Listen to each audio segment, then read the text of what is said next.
I'm Dr. Natalie Marr, licensed psychologist, and this is Jennifer Zenz Olson, licensed independent clinical social worker, and we are Women of Wellness. This is the last video in our docu-series, Teen Suicide, A Call to Connection. And we're gonna give you a little bit of a fresh look at some of our toolbox items that we have been talking about all the way through the series. So I encourage you to watch the entire series because you're definitely going to see more detail. Right. Yeah, I think when we went back and reflected in our videos, what we found was that we were kind of doing toolbox things the whole way through. And so what we wanted to do here was just kind of really nab the very favorite or unique things that really stood out to us that maybe we didn't get the chance to expound upon or that we really wanted to reiterate. And so I think one of the things that we said that was really important was making sure that teens have access to resources because they're built in around them, right? So one of the things we want to make sure that that's like just a big right out the gate idea, which is rather than expecting teens in all of the things that you've seen, right? You've heard all these panel speakers, teens speak. It's not easy for them to ask for the support. Rather, it's maybe making it our goal to make sure that we're encapsulating them with support resources, etc. Bringing it into them. Exactly, and creating space for connection so that it's much more accessible to them rather than expecting them. So it's that idea of leaning in rather than away from. So what we did was create this awesome PDF so you guys can take a look at sort of the umbrella concepts that we have, the four-pronged approach that we're going to talk about in a minute. And you can go through and see the different resources that we then list under different concepts and the four prongs that we're talking about, which include the community and the school, parents, and teens. And so that early on was something that we really liked too, was that concept of, you know, all the way from a very big system, all the way into the individual teen. And that all of those things working together was really where we were going to get the biggest bang for our buck in terms of really addressing this issue with teen suicide. And so with the PDF will show you a variety of different things, some of which came up in the video series. Some of them are just things that we would suggest and maybe have made mention of as part of our toolbox ongoing in the series. And we are going to spend the next part of this video going through the ones that were more important to us that we wanted to give a little bit more explanation to. We definitely want to leave that energy with all of you when we're done doing this series. So next up, we're going to be introducing the concept of bridges.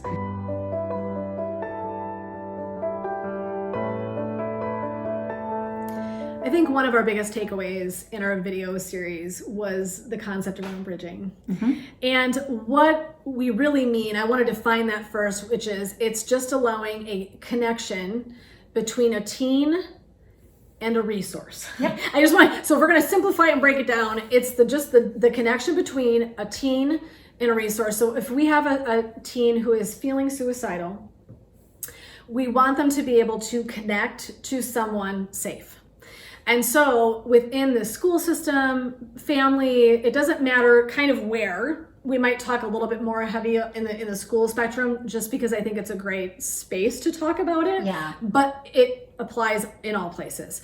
And so one of the things we really want to make sure is we're using that language is that we define. That's all we're looking to do is create those leaps, if you will, of connection from the teen out to a person, parent, staff. And then from there, we do those bridges until we get to a safe resource place where we can create a plan and help make sure that we are safe and secure. And so that's one of the things we really took away from, I think, our entire series. And so we're going to talk about some ways that we think that bridges really apply to teens and how we might look at this. One of the things that I know stood out to me was Gabby talks about the idea of small groups.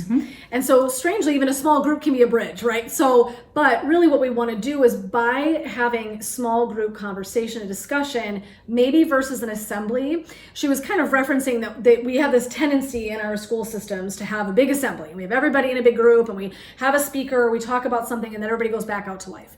And one of the things that we believe pretty strongly is that while assemblies can be good for education, they're not creating connection.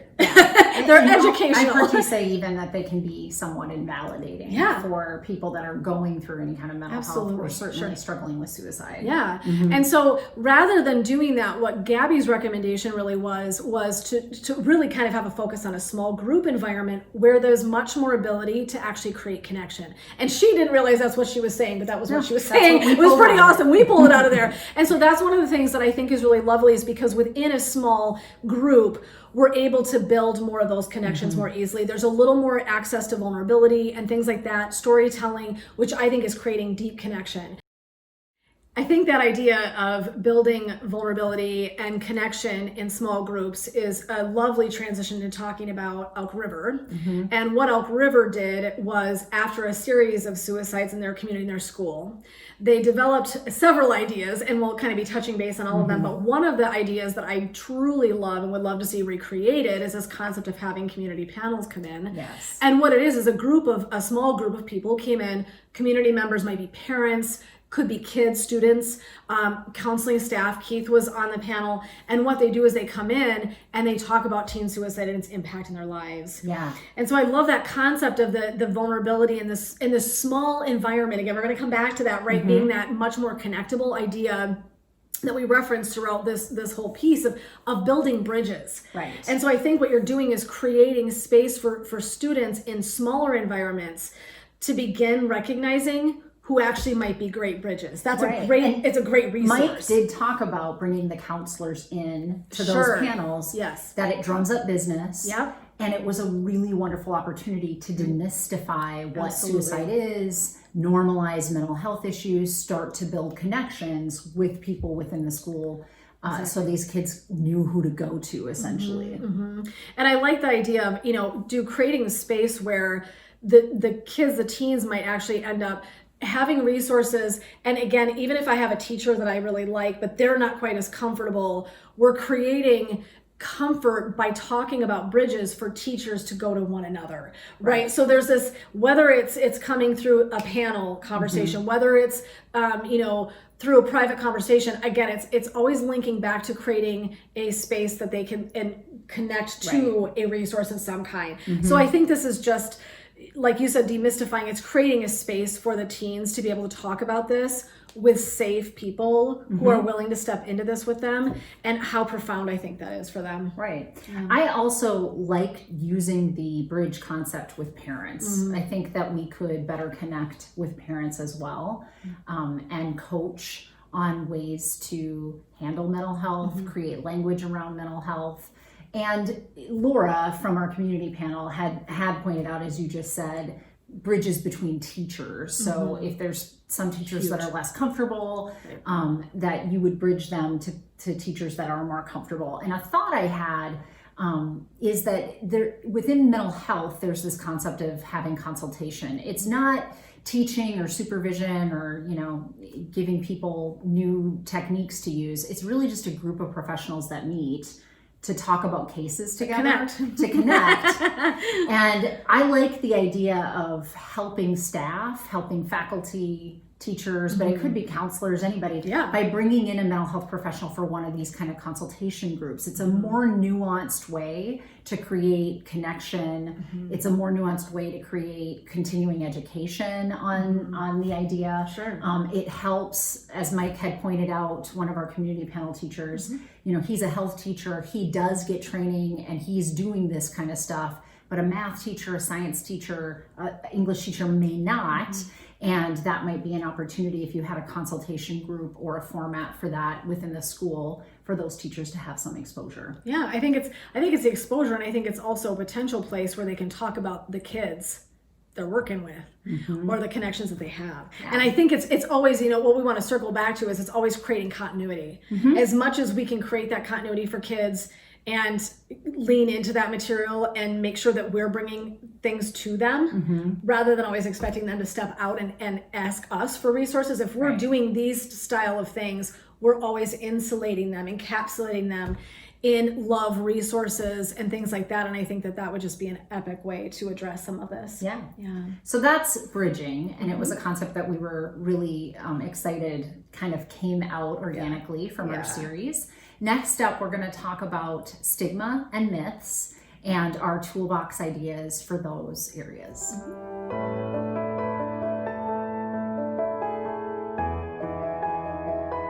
In terms of stigma and myths, one of the areas that we definitely knew was going to come out as a huge component and theme of our panels and our conversations with everyone, and it certainly was. I think one of the big thoughts that we came across that really resonated with us was making therapy the norm. Yeah. And I think one of the things that we have in our culture still is this attachment to the idea that therapists are people that are broken and damaged or crazy. Right. In fact, really, therapy is just about emotional education. If you think about it in a very literal way, Natalie and I were talking about today, and you kind of mentioned it that way. I thought that's such a smart way to sell it to someone in terms of we're just educating ourselves emotionally when we go to therapy. So therapy is really for everyone. It isn't for somebody that's just damaged and has maybe really significant mental health issues. It can be for someone who's just going through something that's kind of a tough period of time. Maybe it's a tough issue you're facing. So we would really love to see that sort of flipped on its ear a little bit and maybe making that much more acceptable. As you said that, if you have a connection to a therapist, then when things are difficult, it's easier to call that therapist up and go in and talk about it, right? Yes. If you have illness, if you're, sick, you go see your physician. But once a year, you go see your physician just to make sure your body's working. And this is not, it's the same concept. This idea of making it the norm would just be to go in and learn a little bit more about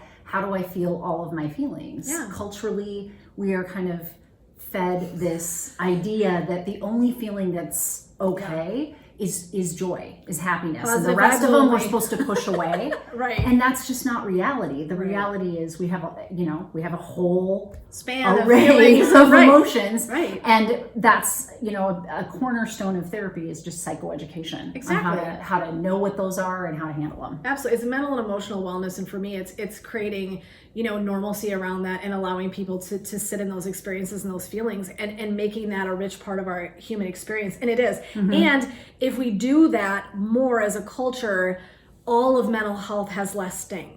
Yeah. The more comfortable we get talking about all of the feelings and all of the things that are happening in our lives for us, the less and less and less it will sting to go do something like utilize therapy as a resource, which should just really truly be for everybody. And I think too, the other thought was, we heard over and over again, I thought this was very interesting, that people have this idea that you can love someone out of suicide. So it was one of the myths, and there's tons of myths. We could go on for 2 hours about that all by itself. But one of the ones that we were really concerned about was, you'll hear a lot of even the messages to teens. If you listen through the video at the end, we're going to create a video that's all of the messages to teens. There's this kind of, we want to circle back to but you're loved, we want you to know you're loved. And people should know that, right? I'm not dismissing that. No. But I think we have a myth that if people just knew they were loved, they wouldn't commit suicide. That's actually not true. Yeah. I think if we really sit down with people who are feeling suicidal, and many of them will say, I know I'm loved. I know I'm loved. And yet my depression, my anxiety, wherever I am in something that's a dark place, feels so heavy that even though I can know I'm loved here, I might not be able to feel it here, right? Which we reference in the videos. But I think that that's huge. And so I think it's really concerning to me that we might have this misperception. Yes. That it's someone who's suicidal just feels unloved. That, if only we could just step in and tell somebody we love them and that would be enough, that would be beautiful.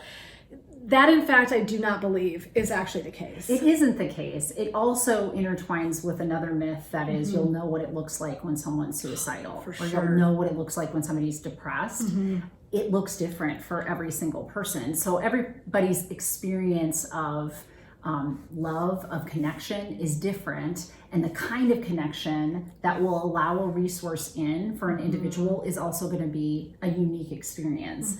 You're not going to know what it looks like. So we just need to keep bringing resources in. We need to keep making sure that there is multiple connections. Absolutely. We have an entire PDF showing you all these different areas and the 4 prongs. And we want to express exponentially, it shouldn't just be one place. It shouldn't just be one kind of thing. And it never looks one way. So that is a myth that you're going to be loved through it, or that all of us are going to know what this looks like. You'll have a sign on your chest or your forehead that that says I'm feeling suicidal, right? And there's so much perfectionism out there. You heard that from our teens. There's so much expectation. And frankly, there's so much saving face. They're not going to show up necessarily and display to you that they're feeling sad. Reese even talked about how he was having experience internally watching after the suicides, what it was like to be in school. Right. But he said, I didn't cry on the outside. So what he's experiencing isn't anything that's going to match the outside. So we can't be complacent. We can't just look at our kids and teens and go, you look okay, so therefore you are okay. We want to be careful not to draw that conclusion. Right. There's intense danger in saying A plus B equals C in this case. We can't get complacent. We have to be having these conversations with our teens. For sure. And kids. Honestly, it should start younger than that. We need to be having those conversations all the time, to be checking in and talking about how they are doing. Yeah. So the last myth, stigma area that we are really passionate about is this idea of memorializing. Yeah. Memorializing, having funerals, grieving, it's all about what we're doing for the people who are living. Right. And little to do with the nature of how someone dies. I don't think that we second guess that concept when it's a death by any other reason necessarily, but this idea of suicide having a contagion, that suicide is gonna, that we're glorifying the actual act of suicide when we memorialize an individual instead of who they were and that they had this wonderful life. This has to get kicked to the curb because it is a cornerstone of humanity across centuries, across millennia, that we need to honor those that have come before us. Absolutely. I mean, each culture does that very, very differently, but memorializing in general is a very important concept.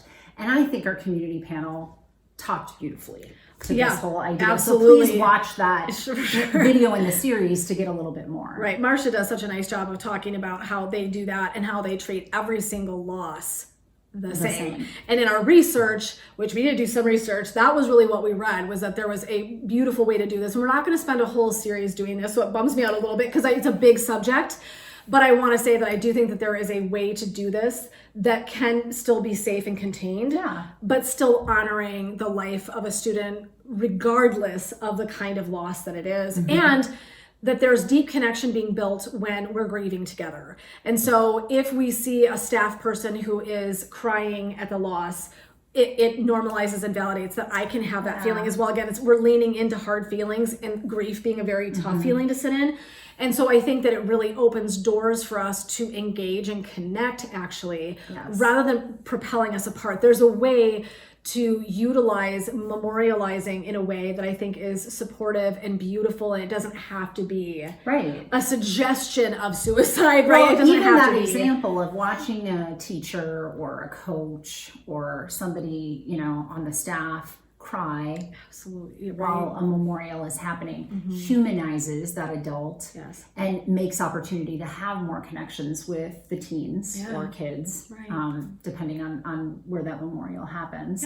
If you do nothing, there's a void. And the thing about voids is we tell ourselves stories about what the meaning of that is, and our kids are going to tell themselves stories about how their lives weren't meaningful, these people that left us. Like we need to stay away from all of that. And so that can be very dangerous as well. Yeah, it definitely can. I think there's just really something important about creating a space for this and doing it in a safe way, and frankly utilizing memorialization of some kind to promote small group conversation. For me, I also don't think it has to be a big assembly and we all go and part ways into our lives. I really still feel like a beautiful way to do something in this manner would be to hold some, a memorial of some kind, and then make sure that we're attending to that in small groups and communities so that we can really get the sense of how people are managing this.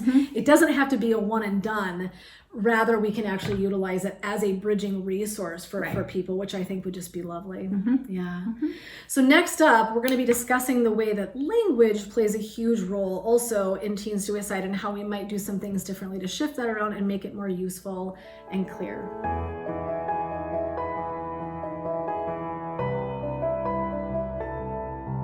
You may think that we forgot one of the myths.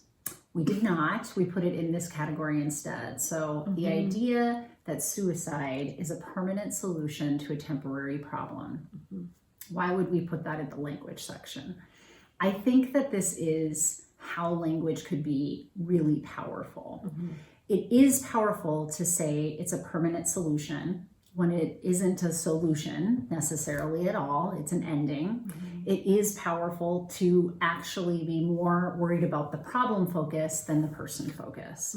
So these are people, and feeling suicidal, thinking about suicide, attempting suicide, completing suicide, all of that is a person, not a problem. And I think that language becomes, just pivotal for all of us changing our constructs around this idea. Yeah, I think that recreating the concepts around this is just, honestly, it's monumental. And I know it sounds in some ways very simplistic, but as we did all of our panels and as we talked and processed about what we were learning and hearing, it becomes very clear that, even some of the staff talking to this, we have to be willing to use the actual language around mental health, depression, anxiety, suicide, self-injury. We have to not be scared and anxious. And I think that's true of many of us. Right. This is not easy language. And the only reason that you and I are probably slightly more comfortable is because we have to do it every day. That's different, right? For years. But that does make a big difference. So it makes a difference for you and I. But I would say that even for you and I, I'm guessing there's times where we stumble. Right. It's hard for us to find always the right words and language as well. I understand that. And it's crucial to people's well-being to be able to utilize language that really beautifully pegs and articulates exactly what we're trying to say. We don't get scared away from it. Well, you give power to the construct or the idea of suicide when you talk around it, but don't talk about it. Yeah. And I think your point is well said. I mean, just because you and I have said it and have had to have it as part of our job for years, we're more comfortable asking someone, have you thought about committing suicide? Right, exactly. Have you had any thoughts about that you would be better off dead than alive? So, it just becomes normal for us to start talking that way. But our idea here in the toolbox around language is it should be normal for all of us. Yeah. And, Marcia said it just poignantly in the community panel where she said, do not be afraid to ask a child, have you thought about committing suicide? It has to be that frank, but we demystify it. We create safe spaces for our kids as soon as we start to make that language normal, everyday language. Yeah. And so I think we really put our brains around, or we try to put our brains around it, another way to kind of create a phrase, something that feels a little more creative and fresh, to move away from something that feels a little bit more invalidating, right? So that's a permanent solution to a temporary problem. Like we've said, for somebody that's been battling depression for 3 years, it doesn't feel temporary. So using that language for me, period, anymore, I'm probably never ever going to do that ever again after doing this series, because it was like, wow, that's a horrible way to say this. And I know we don't mean to be unkind or ungracious, but it's not really working for where I think we want to go. And so we talked about this idea of YOLO. And so some of you have probably been exposed to it, right? It's a total teen young adult phrase, which is, it stands for you only live once. And the reason that we kind of went to this sort of themey idea of YOLO was, I like the concept of, you're talking about you, not a problem, you only live one time. And what we'd love to do is see some concepts stem off of that one word. So give it one more day, give it one more week, try one more resource. So creating language around encouraging our teens and kids, if you will, unfortunately, to keep taking steps to lean into and utilize connection. Absolutely. And so I think that's so beautiful. And so trying to freshen it up was really important to us and leave something that felt a little bit newer and not so dated and not so invalidating. We wanted to really encapsulate something that felt like it had a little bit more zest and positivity, rather than just something that felt really dreadful and broken, because I don't love that idea at all. So and then I think too, it was really great when we were talking about language. Aaron mentioned something about when you go in, I believe it was Aaron or Gabby said, if I go into the office to talk to someone, it would be the most helpful if that person sitting across from me said, what do you need? And I thought if there was ever a great phrase Yeah. put out there right by a teen in a way that spoke right to the heart of connection, because what we're doing is we're literally giving our student direct, Yeah. like, I'm right with you. I'm validating because I'm right with you. And I want to know what you need. Rather than launching into my adult wisdom, all my experience, all my great advice I can give, rather than stepping into it right that way and using a structured, oh my God, it's a crisis and then we have to do this, and then rather than going there, start with talking. Well, and connecting to the person, to the human being. What do you need? What do you need? Is focused on the person, absolutely, instead of the problem. Yes. And again, language becomes very powerful. How right. we phrase these things to connect, because you could walk into somebody's office and they could say, "What's wrong?" That's about the problem. Exactly. But what do you need is about the connection. Absolutely. And so I love that idea. And so we wanted to kind of talk about, really, I know, like I said, it sounds so simple, but truly the language that we use has so much energy, and it's going to either add or detract to our experience of something that we're going through. And so for Natalie and I think language is just absolutely essential in terms of, this is free, friends. This is changing our language. And it's something each and every one of us could be doing absolutely right now. From moving forward from here, we encourage all of us to be mindful about the language that we're using and be unafraid to step in very, very clearly and authentically. And given that teens are such great bullshit detectors, if we go in and I go, ooh, Sue, ooh, do you feel a little, ooh, if I do this, they're reading instantly, I'm not comfortable. They're not going to feel like they can stand in with us. When we step in, they will meet us there. And Keith says that readily. Yeah. That's really what I'm looking for from all of us, myself included, is can we use this language to be much more direct, much more clear, authentically present, and willing to step in and lean into this really hard stuff with them, which is what I think is needed. Yeah. Next up in our series, we're going to talk a little bit about community education.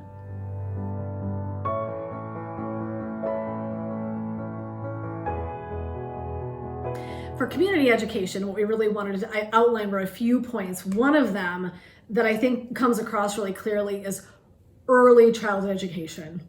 Is that one of the things that we've referenced several times throughout, is that really what we'd love to see is education on mental health and emotions all the way back to preschool. So the time that our children enter school, we would really love to see them learning about emotions, feelings, thinking, how those things work. And honestly, what I would love to see is coping and resilience. You'll hear me say that about 80 million times. But I think that teaching that from the very beginning of their lifespan allows that language we've already referenced to be present, and then it allows us to be clearer in terms of what our needs are. Well, it marries up with making therapy a norm. It marries up with, trying to just demystify this whole idea that mental health is about brokenness, when, mental health is about learning how to feel your feelings. Exactly.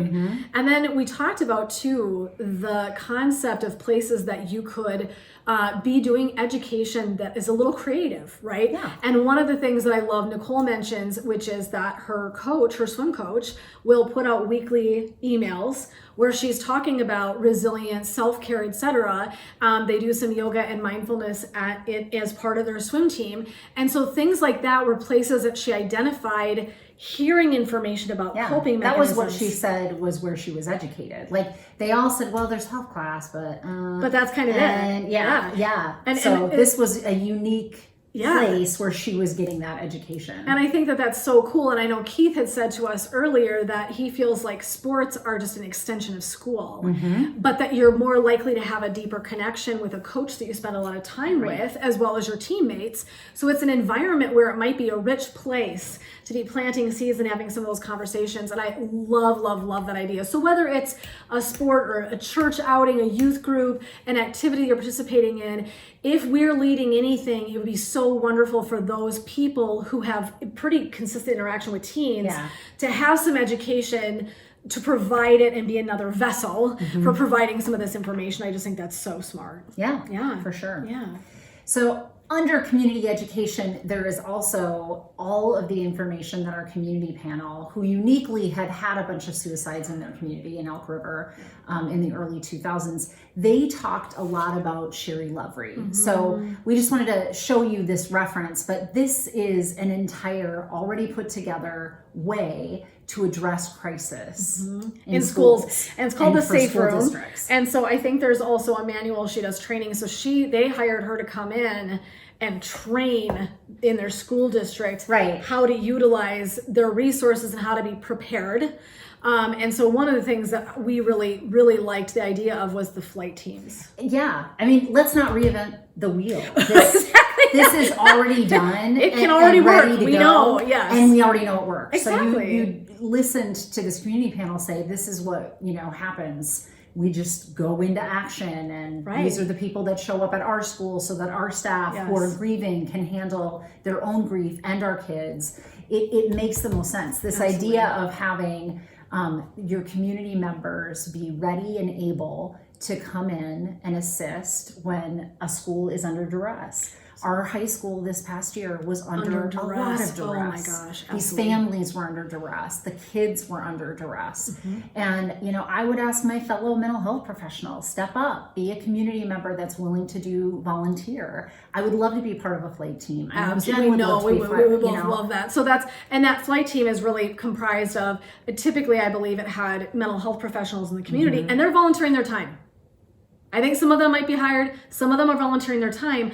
It wasn't very often you had to do this, but their job as part of the commitment to the flight team was to drop everything they had going on and to go directly to that school and show up and support wherever they were needed. Very often, I think, trying to kind of step in because they weren't personally attached to a student so that they could maybe sit with the kids and the teens and the staff to support their process as they're grieving.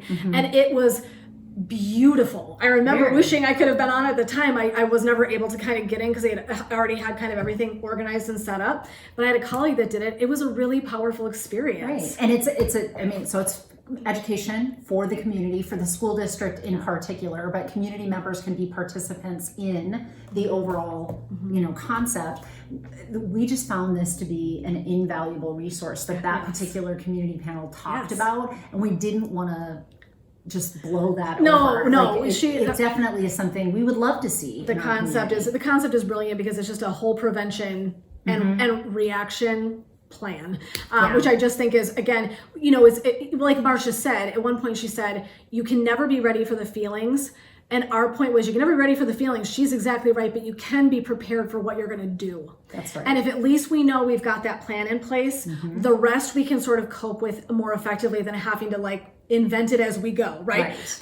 And so I think, in terms of the flight teams and talking about volunteers, one of my sticking points is I truly believe we need to make sure we are utilizing community volunteers and resources so effectively. There are people that want to come in and support and help provide, whether it's psychological services, whether it's coming in and education kind of topics about mental health issues for teens, whether it's being in a panel. There are so many areas we can utilize. I'm a certified yoga instructor, talking about mindfulness, talking about yoga, talking about resource and resilience. We have all kinds of people out there that can step in and provide those services that are either free, possibly some things might cost from time to time, I don't know, but really I love the idea of utilizing volunteers. And I think people would step up. If there was a vehicle, a structured way to say, this is who I am and I'm available, and if you have a crisis, I would love to do that.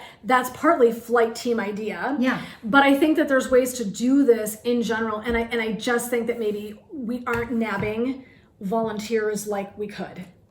Or at least not capitalizing on the amount of resource that we have in our community. Because I know it's there, and I don't think that we're utilizing it to its full capacity. I don't either. And I'd love to see that. So that's a huge piece for me. But and then we talked about too the idea that in terms of community, the panel concept that we introduced with kids, the teens, could also go out in the community as well. So if you were going to have a church group, or you were going to do another an event or activity, if you had a group and you wanted people to come in to do education, it's a brilliant way to do it. We don't just have to do it in a school.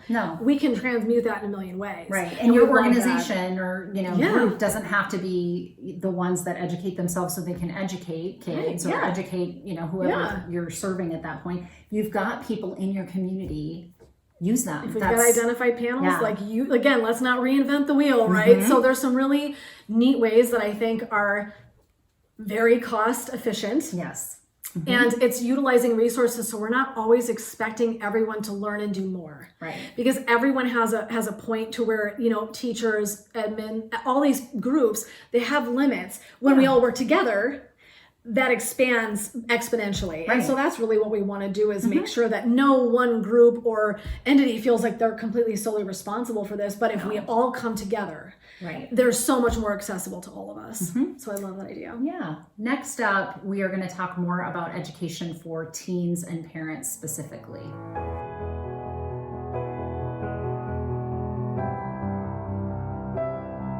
Here's what I wish.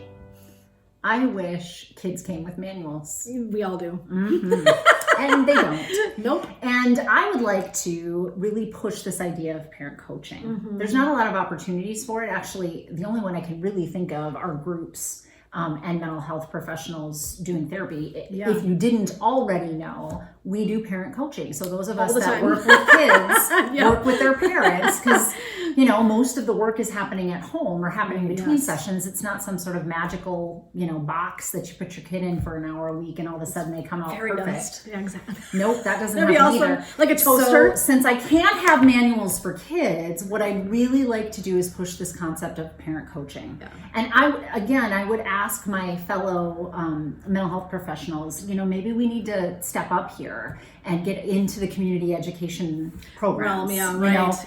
Go to your county community college, whatever we have to do to offer these kinds of platforms for parents would be useful. Because parents want to do best by their kids. And you heard in our panels, like a lot of times teachers don't want to talk to parents because they're a little bit afraid.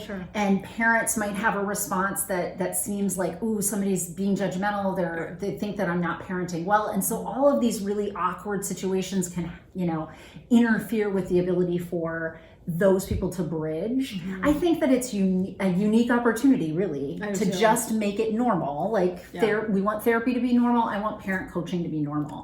Kids don't come with manuals, but golly, if we could just get you to go to some classes, there may be some real value there. And it doesn't have to just be the mental health professionals either.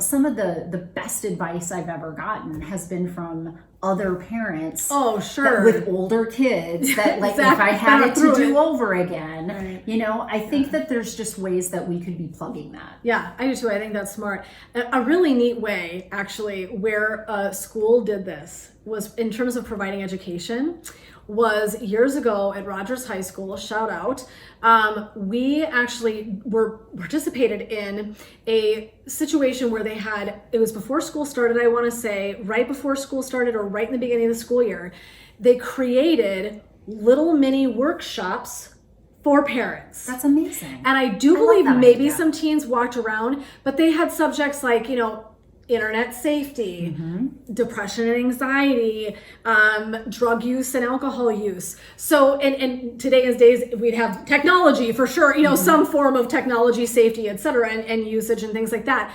But it was really cool. And so we did these half-hour workshops, and a colleague and I went in and did them, and we talked about mental health with teens and how you're going to be looking for symptoms and what that feels like, what that looks like, and giving, again, language and things like that. That was brilliant. That was one evening in a school year where the kids were out, the parents were in, and had the opportunity to go, and everybody was there. And again, it was brought into them. Yes. So the same idea we talk about with the kids was for parents. It was all right here. It was in one school for one evening, maybe a 3-hour block of time, and you got to flip back and forth to the workshops you felt were the most beneficial for you to take information away from.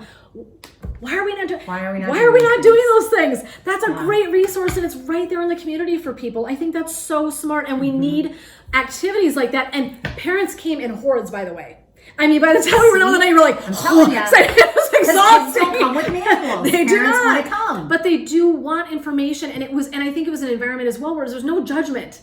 It was all educational. So we need spaces where parents can talk to their parents. I mean, I don't want to negate from that because I think that's huge, vulnerable value where I think you're going to build connections a little bit more deeply there. But I think at least providing opportunities for education, man, come on. That is not a big thing to do, right? So I love that idea that we did that. I thought that was super duper smart. Yeah. So, and then I know Mike talked about too, he said one of his concerns were that teens don't understand the mental health process, Right. which I think is fact. That one of the things that happens is kids have myth and stigma around therapy, mental health services. If I'm suicidal, what does that mean? What does the hospital look like? What's that process look like?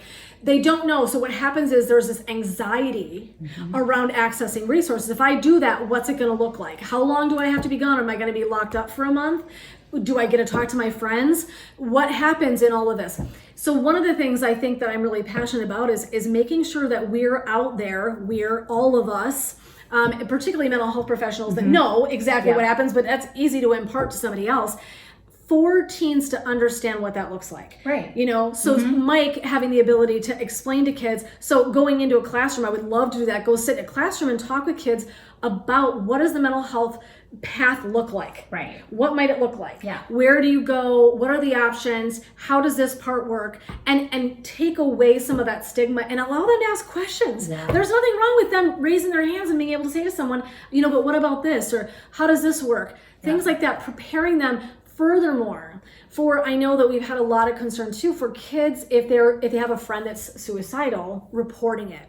Yeah. There's all this fear around that, this anxiety, like my friend won't talk to me. And they don't know what to expect. No. So there's fear in the unknown, and that's why this concept of just educating kids on here's what will happen, and then this, and then this, and then this. It's a pretty easy concept, and it normalizes, right? Yes. Because we're not just going to pick the kids that look like they have mental health problems. We're just going to tell the kids, like, this is how that looks. Exactly. And creating, though, that bridge is if a teen is nervous about reporting another friend, is even if they're scared, what can we do with our fear? Where can we go? How can we get support? How can we come in and help contain and support you trying to make this good decision for your friend? And so that's just huge. And teens all need to be educated in order to make those steps. So this is all about making sure that kids are clearer, I think, about not just mental health symptoms, which is also a piece, but how it works, what that system looks like, and what their resources are in order to kind of move through something if they are scared and nervous.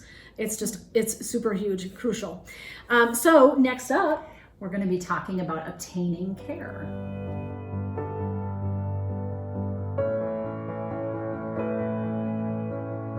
I think that Marsha's idea at Vanderburg Middle School is honestly one of my favorites. Oh, it was just awesome. It was just awesome. So good. A couple counselors in her school kind of started to create this grid of, you know, who kids are connected with and what adults are connected with kids. And then they, you know, cross-referenced and made sure every single kid had at least one adult in that school that they felt connected to, even if it was their custodian. Absolutely. I thought that was brilliant. And obtaining care in large part is about connection. Right. It's about who you know, not what you know. Sometimes we definitely know we should go in and get some care, and we don't. And so if you have a connection to a person, you may be more likely to obtain care. And I think if we can create more of that community feel in our schools, the better. Yeah, that community sense is just huge. He talks about the Vandenberg family, and I think that's just a really cool way to, again, conceptually make sure that we have this sense of being connected. And so in a school the size of our children's school, which is 3,000 plus kids, man, it's going to take effort, right? Because there's 3,000 of them. And so I still think that same concept applies, is that talking about it that way, creating pride and that connection around your community is so important. And I too thought that where Laura said, and she just says it so beautifully, she said this concept around, these are our kids. Rather than pushing away, right? The leaning back from uncomfortable things, going, that's your kid, or that's that problem, or your problem. She said, our goal is to lean into this and say, these are our kids.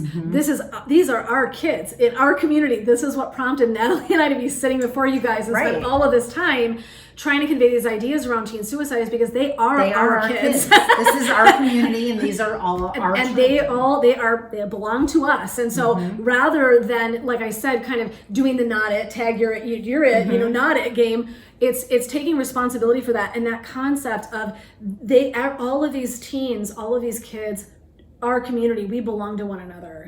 And how can we step in and utilize that concept? Because I actually think that creates an environment where we're more likely to be willing to go in and get the care that we need. It's about having an atmosphere, an experience of feeling loved and held in a space that I think is so super important. Yeah. And so we also talked about making some policy changes. We don't want to spend a ton of time on this because we know that could be, again, 8 videos later, but just the concept of, I know that back in the day when I was probably midway through my practice time, I had a young woman reach out to me with a counselor from a high school.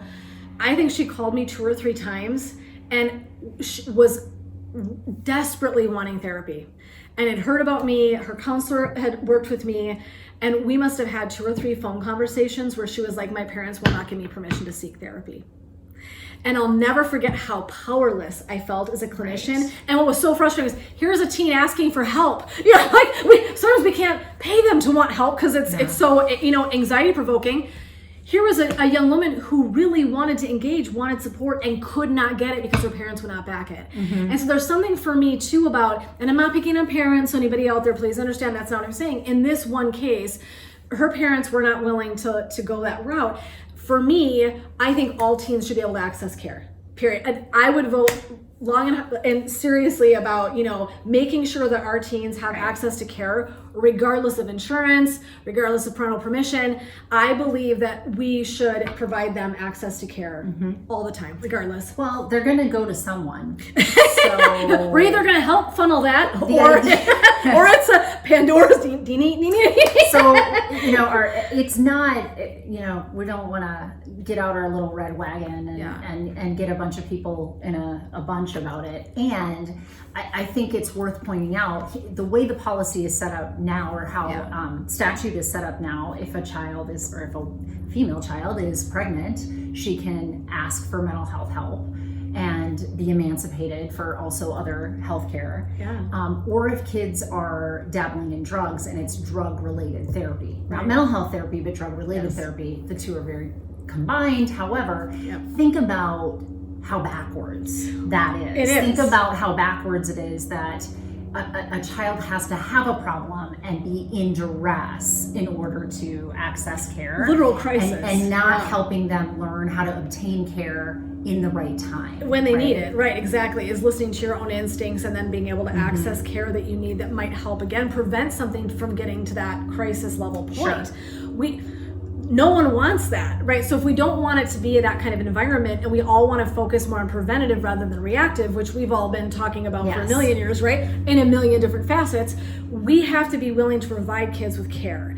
And so I think that that's something that really resonated with me. And like I said, it was a story that to this day, I think about that young woman, and I hope to God she was able to do something. And all I could say was, I would love to help you, honey. I'm so sorry, but as long as I don't have parental permission, I cannot treat you. And it was a horrible feeling for me. I can't even imagine what it was like for her. And I know the counselor was so frustrated. So we can be better. We can be better. That's all I'm saying is I really believe that policy is another piece of this that I would ask people to be mindful of when you're going forward and you're voting and things like that, is how can we make sure that we're supporting that concept of teens being able to have access to care. Conceptually, we talk throughout the video series about meeting teens where they are. And it's one of the things that I think is just one of the greatest free resources, is being mindful that we're always attending to where teens are at. And so using, language, etc., right, to address them, things like that. But also, Rob talks to technology, and it was one of the things that I was really excited about. I do really think that right now in this day and age, we mentioned it in one of the videos, teens are on Instagram, they're on Snapchat, they're, maybe they're Facebook, but mostly they're, in other avenues, whatever, TikTok, etc. And so one of the things we really could be doing is utilizing those as resources and vessels for mental health information, inspiration, connection, resources. I just think using that as a tool, and entertainment. I talked to one of my friend's daughters, and she was like, it should be short, sweet, interesting, and funny. And so that is really where our kids are living, right? So if we keep doing things, we joked early on about, papers they're handing out as resources, right? And that was for adults. But the point is that we need to create new avenues of reaching our kids. And so that was one of my just big zinger money moments was Rob talking about, how can we utilize technology in a healthy way rather than always seeing it as a barrier. Let's flip that around and make it useful. Well, and let's just obtain care at the level that you need it when you need it. Yeah. So if there were ways within social media, within text pushing, or Cool. Yes. of giving kids little snippets of this education or the language piece, or any or parents for that matter, I think that is brilliant. I do too. It just it's seamless. It's already part of what we're doing in our lives. Yeah. And it isn't waiting until something is really difficult or dire and you need the help. It's just kind of everyday stuff. It's like lobbing if you had little tools. a text push come that was like, here's a little parenting idea, or here's a little resiliency coping skill that you could be able to, I mean, it's just a really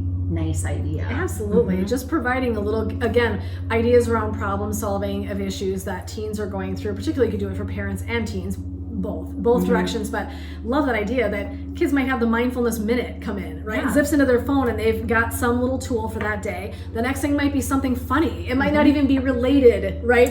It's just that it's humorous. It's just that it's entertaining and it's keeping them engaged.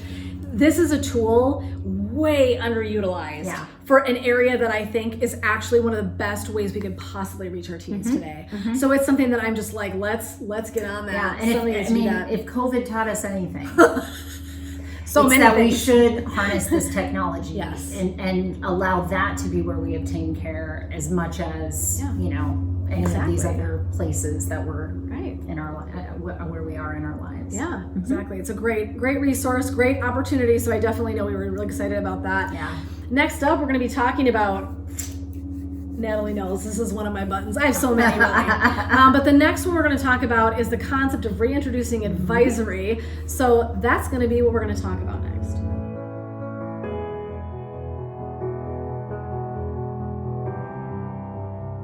During our panel series, the idea of advisory started to come up, and Jen and I were talking kind of on the side about it. She's very excited about it, so I'll let her get to that. But we really were kind of shocked to learn we don't think Blaine High School is doing that anymore. I don't think they have advisory anymore. I do know they have it in the middle school, but I do not believe that it actually takes place anymore once you hit high school. Yeah. So there's no main place within the school setting that every day you're connecting, even if for 10 minutes. And there's no such thing. It's just that's the concept we've been kind of pushing through this whole thing, right? Yes. Bringing care in part is about being able to have the connections or bridges there. Yes. And this is like a no-brainer to us that you would have kind of a built-in place where the same singular adult is seeing a group of faces every day of every week. That just makes sense. It increases so much awareness. When I was in high school, we called it homeroom. So this was back in the day. Everybody went, oh my gosh, there's AD.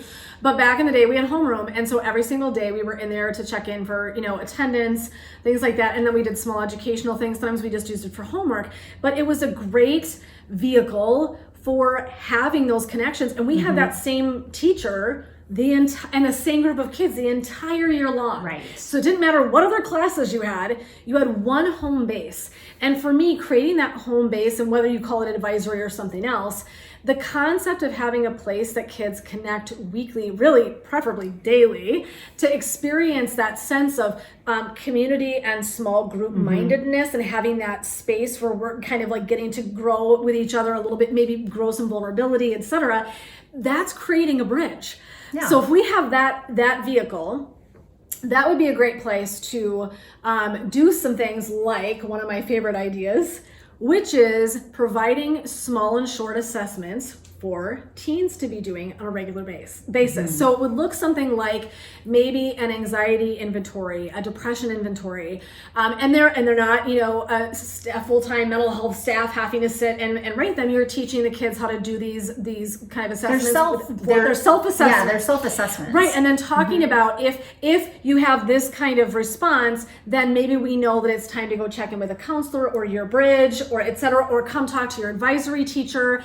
This is a way to start increasing awareness and creating those bridges and having that experience, I think, in small community where we can start to really talk about these issues potentially, it's a great place for counselors to come and visit, introduce themselves, so they don't feel like a stranger in the school system. No. And they're not just going to a health class during the part of health class that they're talking about mental health. Exactly. It's an every so day often, kind but the advisory, if it's an everyday kind of thing, you're just bringing teachers and resources to something that's happening all the time. Exactly. And so there's lots of opportunity. There's opportunity for growth and connection and vulnerability, storytelling, and lots of space for education in a different way. That's really what I like. And I think that's something that when all the way back when Gabby started that comment about really liking that concept of small groups, man, this is a place we literally could build into school, and bam, you've got an opportunity right there to build those bridges, build community, get a sense of community in a small group. It's priceless to me. I feel like that is a place where we could be teaching resilience and coping and all sorts of great material we don't feel like we have time for. Right? And so to me, it's, do you have time to deal with the problems? Do we have time to deal with 6 suicides, which wipes out all sorts of our educational experience because we're so emotional?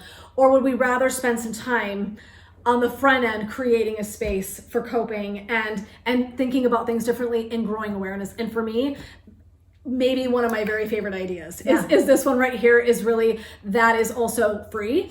So it's a matter of shifting our value set. It's a matter of shifting where we want to, throw the energy. For me, getting kids in a classroom together consistently with one teacher for an entire year. Money. So I would love to see that. That's one of my things. I'm like, let's do that jam. So I would love it. So next up, we're going to be talking about the importance of coping and resilience and some ways we might also be introducing that to help with teen suicide.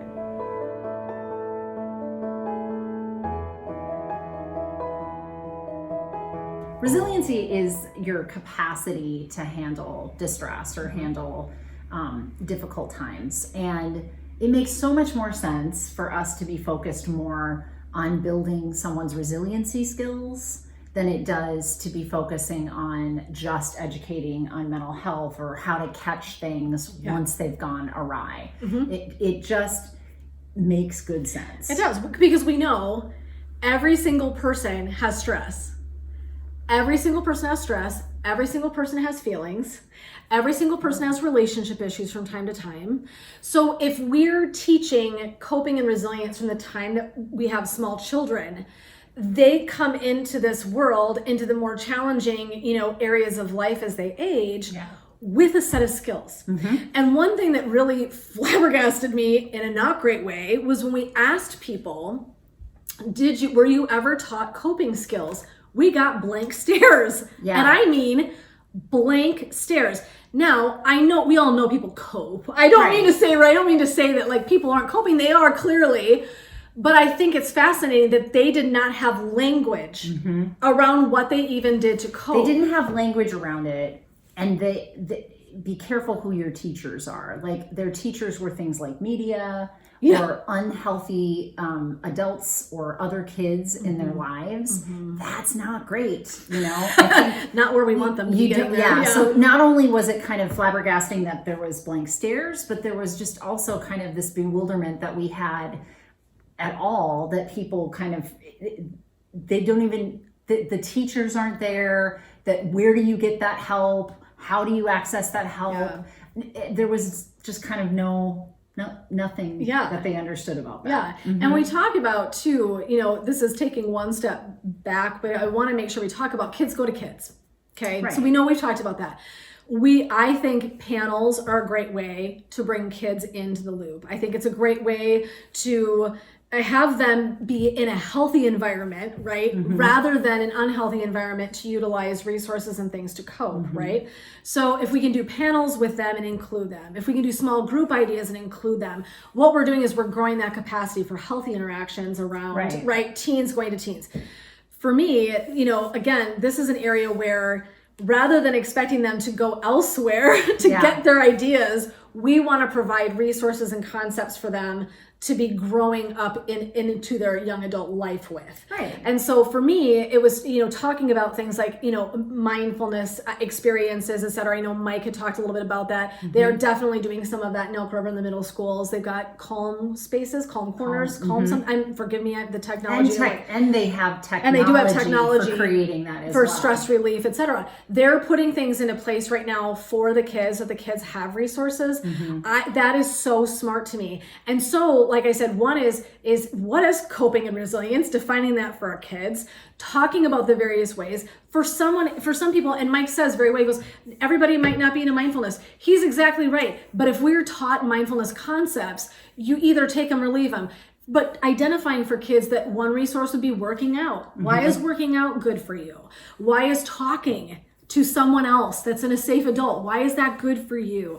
Maybe for someone who's really quiet, it's taking a break and reading. For somebody, maybe it's watching movies, playing music. They're doing things in those capacities. I don't know that they identify it as coping, and I want them to understand that is coping. That is coping. And that is adding to resilience. Humor is a huge piece of my resilience and coping, right? Yeah. Those are things that we can do, but we want to give the language to that. And I think providing them opportunities to try on different kinds of resilience and coping skills is huge. I think they should be learning that from the time that they're kids as well. For sure. And I mean, we've talked at length here now about ways that could happen, or places that can happen in, and our PDF goes over that as well. Yeah. The idea that we really just wanted to highlight is this is important to keep a focus on. If you don't want to have to worry about talking to people about suicide and mental health, then first you gotta do this. Start to build in how to teach resiliency and how to teach coping. Yeah, and I think, as a teen in high school, I went to a private school, and so this is a little bit,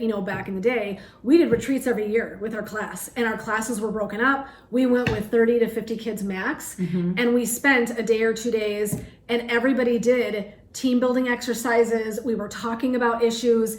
It actually really elevated our sense of community. It elevated my sense of my peers. It was a healthy, held environment where we were able to process some things. It truly changed my mind about a kid that I went to school with that was kind of a pain in the ass. And he was a tough kid. And I got paired with him in one of our retreats. And I ended up kind of protecting him in our retreat and talking to kids and saying, he's not so bad. There's some stuff going on for him. Yeah. I would have never built that compassion had I not been given an opportunity to sit in a setting where we were spending time doing things like that. And there's no reason those things cannot be accessible to kids. We don't have to do retreats every day. No. We did one thing a year. One thing, and every year is a little bit different. Where is that? I mean, for me, it's like that is so important. It's so crucial to people's development and creating that sense of community we're trying to build. Right. If we want to build bridges, we have to give opportunities for kids to do that. And so for me, it's finding safe and healthy adults to provide those vessels or vehicles, if you will. And you can do it within the infrastructure that we've already laid out there. Exactly. So that was another big idea that we had. The coping and resilience is huge. Of course, I'm terribly biased, but I do hope that that's something that we definitely see in our community people take a run at, because I think it's a crucial component of taking care of teens and their mental health. Yeah. So we'll be concluding next and talking about our experiences, what we're taking away, and wrapping up this part of the toolbox.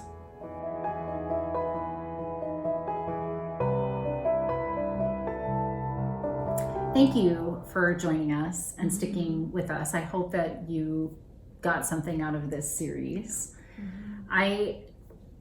Back in February, actually really honestly before that, was just so appalled by what was happening in our community and felt so compelled to want to do something about it. I had talked to Jen about it, but I had also talked to other friends that are in this community as well. And it just was so disheartening that I couldn't see something happening in response to these lovely lives that were lost over the course of last school year. So it was really important to me to step up and do something about that.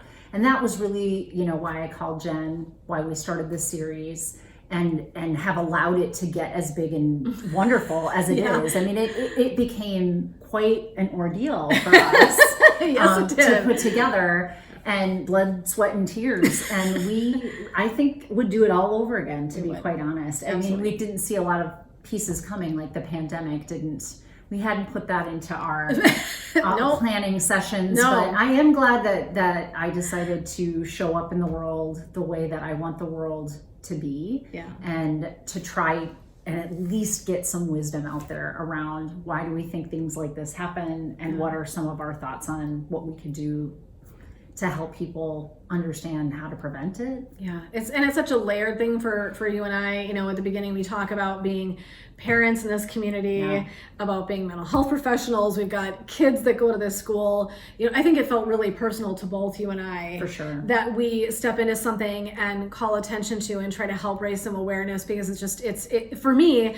I think if I'm being totally honest, I think I spent a good portion of fall and part of winter pretty ragey about this issue. If I'm being honest, I was really upset about what was happening in our community and feeling really powerless. So for you and I feel like one thing we've done is stepped into the power of like, what can we do? Yeah. How might we, right? Rob says that beautifully, how might we? And I think that was our call was, this is how we're going to show up. We want to talk about this issue. We're going to not dance around it anymore. We're going to, raise our voices and try to help, increase some awareness around this subject, and try to create some change at the level that we know how. Right. And so for us, I think, this toolbox is now our plea to all of you. These are our kids. It's not your kid or her kid or his kid or whoever. These are our kids. They are our teens. This is our community. No matter where you are, no matter where you're watching this from, they are our kids. They are our responsibility. And so what I would ask, I know Natalie and I both would really plead to each of you is, can you be thinking about how you will show up? Our references are, we would love to show up and be part of the flight team. I would love to be on a community panel to go in and talk to teens about mental health issues and also, suicide. I would love to help do retreats or resiliency. They have the Change to Chill program. I'd love to volunteer my time in some way and capacity to help build up that resiliency. You were talking about doing some consultation potentially, some other things. I think, I'd like to do parent coaching. I'd like to do consultation. I also would like to be part of the flight teams. Yeah. It really is just about what can I do to be a change in this world. And that's what we're asking of you is now you've seen what these two ladies can do. What is it that you're willing to do for our communities and our children? Yeah, we wanted to be the change. I know that's you and I actually both. Ironically, one of our favorite quotes in the world is "Be the change you wish to see." For us, this is one small step, and what we're doing today, on camera with all of you, is committing to our continued process. We don't just want to lob this into the universe and then hope it goes somewhere. We hope to participate in some facet of continuing to increase awareness and participate in some effort to decrease teen suicide. Yeah. And so it's really a passion of ours, and we're so grateful. We know it was long. We did not know going in how this was all going to work and come together. And I think the reality was we started doing it and nothing felt viable to cut. Everything felt important. Everything felt like there was no piece of it we could let go of, because it all mattered or all resonated, or it made a point that we wanted the community and the world at large to hear. So for us, that was, we know it's been a testament of time and energy if you showed up with us. But if you haven't, please make sure you go back and watch all the videos. They are time consuming, but I think that there are such cool nuggets of insight, wisdom, and inspiration and things we can change in each one. They're all just really unique and different. They are. But we do hope that someone somewhere is taking something away that we might be all together part of a community that's going to create change for because if we could help our kids, just one family or one person or one school system or one community service, it would be worth it. All of this for us. Yeah. So thank you so much for joining us. This is Natalie Marr and Jennifer Zenz Olson, Women of Wellness. We're grateful for you being here. We hope you took something away. We will provide information on how you can contact us if you've got other questions. We hope that administrators, schools, parents, anybody that's interested in this subject and willing to sit and watch the videos, even teens, please feel free to utilize them. That's why we did this. We hope that, again, it's part of creating some change. So we just want to thank you so much for being here. We're grateful for your time and hope to see you out there Yeah. doing something and giving your part of your beautiful magic and your strength and your resource that you have to offer out as well, just like we will. So hopefully we'll get to rub elbows with you and in some way, shape, or form show up in the community with you to work to eradicate teen suicide.